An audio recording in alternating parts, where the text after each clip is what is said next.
بسم اللہ الرحمن الرحیم۔ السلام علیکم، آپ دیکھ رہے ہیں الف نیوز اور میں ہوں آپ کے ساتھ ماجد علی۔ شامل کرتے ہیں آج کی ہیڈ لائن۔ امریکہ کو بیسز دینے کا سوال ہی پیدا نہیں ہوتا، D G I S P R major general Babar Iftikhar. Ashraf Ghani نے طالبان سے پاکستان دشمنی پر مبنی بڑا مطالبہ کر دیا۔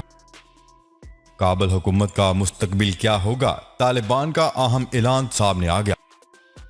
اسرائیل کے ساتھ دفاعی تعاون اسٹریٹجک شراکت داری کو مستحکم کریں گے، بھارتی وزیر دفاع کا اسرائیلی وزیر اعظم سے رابطہ۔ افغانستان میں غیر یقینی کی فضا، چین نے اپنے شہری افغانستان سے نکال لیے۔ ایران کے ریلوے سسٹم پر سائبر حملہ۔ امریکہ نے روس، چین اور ایران کی مزید کمپنیوں پر پابندیاں عائد کر دیں۔ فلسطین کے صدر محمود عباس کی ترک صدر رجب طیب اردوان سے اہم ملاقات۔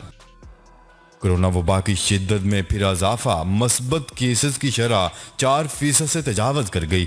پاکستان اور دنیا بھر کی خبروں سے باخبر رہنے کے لیے الف نیوز کو سبسکرائب کر لیں اور بیل آئیکن کو کلک کرنا نہ بھولیے گا۔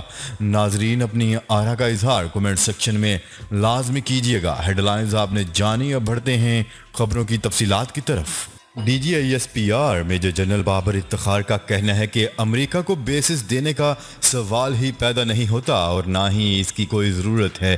نجی ٹی وی چینل کو دیے گئے ایک انٹرویو میں میجر جنرل بابر افتخار کا کہنا تھا کہ امریکہ نے جلد بازی میں افغانستان سے نکل گیا، اسے ذمہ داری سے انخلا کرنا چاہیے تھا۔ ان کا کہنا تھا کہ امریکہ کے جانے کے بعد بھارت کو افغانستان میں اپنی سرمایہ کاری ڈوبتی نظر آ رہی ہے۔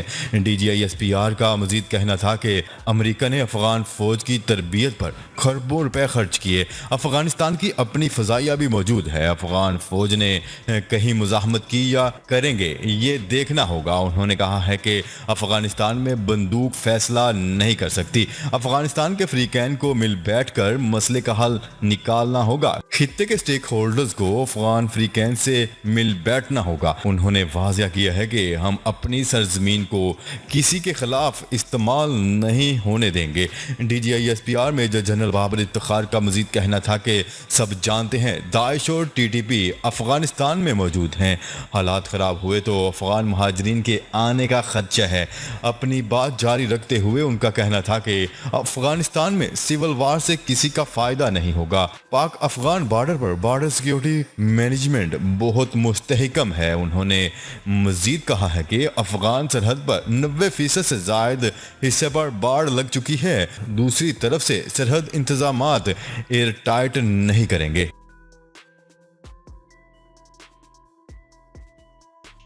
خبر کے اگلے حصے میں بات کرتے ہیں۔ اشرف غنی نے طالبان سے پاکستان دشمنی پر مبنی بڑا مطالبہ کر دیا۔ صرف 15% افغان سرزمین کے حکمران افغان صدر اشرف غنی کا اپنی ناکامیوں کا ملبہ پاکستان پر ڈالنے کی کوشش، طالبان سے ڈیورنڈ لائن کو نہ ماننے کا مطالبہ کر دیا۔ افغان صدر پاکستان دشمنی میں سب احسانات بھول بیٹھے، بوکھلاہٹ کا شکار ہو کر بین الاقوامی سرحد کو ہی ماننے سے انکار کر دیا۔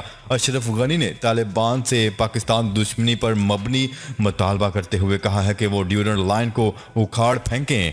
افغان صدر نے ملک میں تشدد کا ذمہ دار طالبان کو ٹھہرا دیا، الزام لگایا کہ پرتشدد کارروائیوں میں روزانہ کی بنیاد پر 600 کے قریب شہری جاں بحق ہو رہے ہیں۔ قندھار شہر میں 2 روز سے طالبان اور افغان فورسز کے درمیان شدید جھڑپیں جاری ہیں۔ ادھر امریکی وزیر دفاع نے افغانستان میں قیام امن کے لیے عالمی برادری سے افغان حکومت اور طالبان پر دباؤ بڑھانے کی اپیل کر دی۔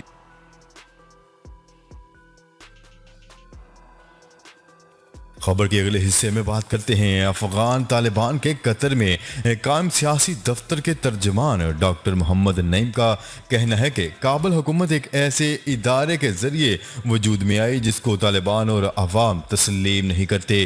یہ لوگ تو اپنی جانوں کی حفاظت نہیں کر سکتے تو عوام کا دفاع کیا کریں گے۔ نجی ٹی وی چینل کو دیے گئے ایک انٹرویو میں ڈاکٹر نعیم کا کہنا ہے کہ طالبان نے افغانستان کے 80% اضلاع پر قبضہ کر کے اپنا اپنا نظام قائم کر دیا ہے، اب مرکز باقی رہ گیا ہے۔ اینکر کی جانب سے سوال پوچھا گیا کہ اگر طالبان کابل پر قبضہ کرنے میں کامیاب ہو جاتے ہیں تو اشرف غنی کی حکومت کا مستقبل کیا ہوگا؟ اس کے جواب میں طالبان کے ترجمان کا کہنا تھا کہ کابل میں انتخابات کا جو ادارہ قائم ہے وہ امریکہ نے بنایا تھا، اس سے پہلے اس کا کوئی وجود نہیں تھا، یہ غیروں کا بنایا ہوا ہے، اس لیے ہم اس کو نہیں مانتے۔ اس ادارے نے عوام کی کوئی خدمت نہیں کی بلکہ امریکہ کے ساتھ کھڑے ہو کر اپنے لوگوں پر بمباری کی۔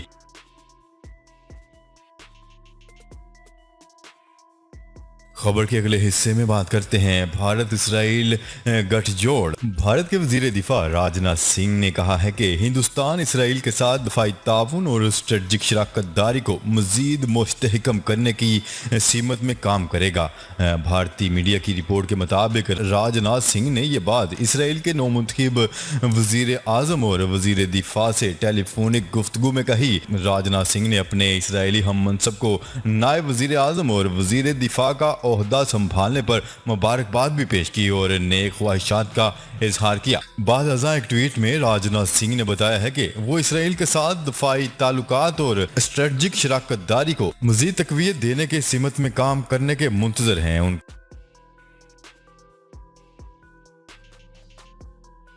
خبر کے اگلے حصے میں بات کرتے ہیں چین نے افغانستان سے امریکی افواج کے انخلاء میں تیزی آنے کے ساتھ ہی وہاں سے 210 چینی شہریوں کو اپنے ملک واپس بلا لیا۔ 2 جولائی کو ضیاء امن ایئر لائن کا جہاز افغانستان میں پھنسے چینی شہریوں کو لے کر کابل سے چین کے شہر ووہان پہنچا۔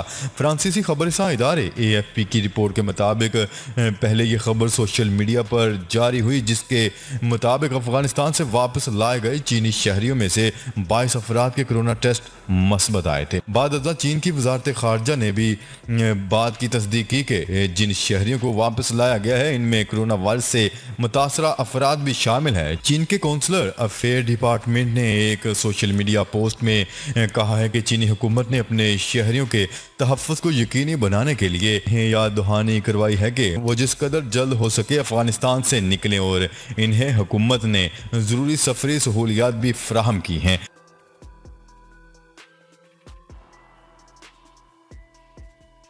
خبر کے اگلے حصے میں بات کرتے ہیں ایران کے ریلوے نظام پر سائبر حملے سے پورے ملک کے ریلوے اسٹیشن پر مسافروں میں افراتفری مچ گئی۔ تفصیلات کے مطابق ایران کے ریلوے اسٹیشن پر جمعے کو سائبر حملے کیے گئے ہیں۔ ہیکرز نے پورے ملک کے ریلوے اسٹیشنز کے ڈسپلے بورڈ پر ٹرینوں کی آمد میں مبینہ تاخیر اور منسوخی کے حوالے سے جعلی پیغامات پوسٹ کر دیے۔ ایران کی نیم سرکاری خبررساں ایجنسی کے حوالے سے امریکی خبررساں ادارے نے بتایا ہے کہ ہیکرز نے مضحکہ خیز طور پر ٹرینوں کی آمد میں تاخیر یا منسوخی کے پیغامات کے ساتھ ملک کے سپریم لیڈر آیت اللہ خامنہئی کے دفتر کا فون نمبر بھی درج کیا اور اس نمبر پر مسافروں سے معلومات طلب کرنے کا کہا گیا۔ اس سائبر حملے سے ریلوے اسٹیشنز پر زبردست انتشار پیدا ہو گیا، تاحال کسی گروپ نے حملے کی ذمہ داری قبول نہیں کی۔ دوسری طرف حکام نے یہ بھی کہا تھا کہ ملک بھر میں ٹرینوں کا الیکٹرانک ٹریکنگ سسٹم ختم ہو گیا ہے، تاہم یہ فوری طور پر واضح نہیں ہو سکا تھا کہ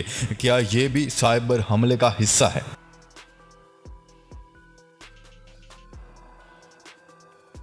خبر کے اگلے حصے میں بات کرتے ہیں امریکہ نے روس، چین اور ایران کی مزید کمپنیوں پر پابندی عائد کر دی۔ امریکہ نے چین، روس اور ایران سے منسلک مزید 34 کاروباری کمپنیوں کو بلیک لسٹ کرتے ہوئے ان پر مزید پابندیاں عائد کر دیں۔ امریکی محکمہ تجارت نے کہا ہے کہ پابندیوں سے متعلق امور کی خلاف ورزی کی وجہ سے انہیں بلیک لسٹ کر دیا گیا ہے، جن میں 14 چینی کمپنیوں پر امریکی خارجہ پالیسی اور قومی سلامتی کے مخالف سرگرمیوں میں ملوث ہونے کا الزام عائد کیا گیا ہے۔ خبر کے اگلے حصے میں بات کرتے ہیں فلسطین کے صدر محمود عباس کی ترک صدر رجب طیب اردوان سے ملاقات۔ بند کمرے میں ہونے والی ملاقات میں دو طرفہ تعلقات کا جائزہ لیا جائے گا اور ترکی اور فلسطین کے مابین تعاون کو مزید فروغ دینے کے لیے اٹھائے جانے والے اقدامات پر تبادلہ خیال کیا جائے گا۔ فلسطین کے صدر محمود عباس ترک صدر رجب طیب اردوان کی دعوت پر ترکی کے دورے پر تشریف لائے ہیں۔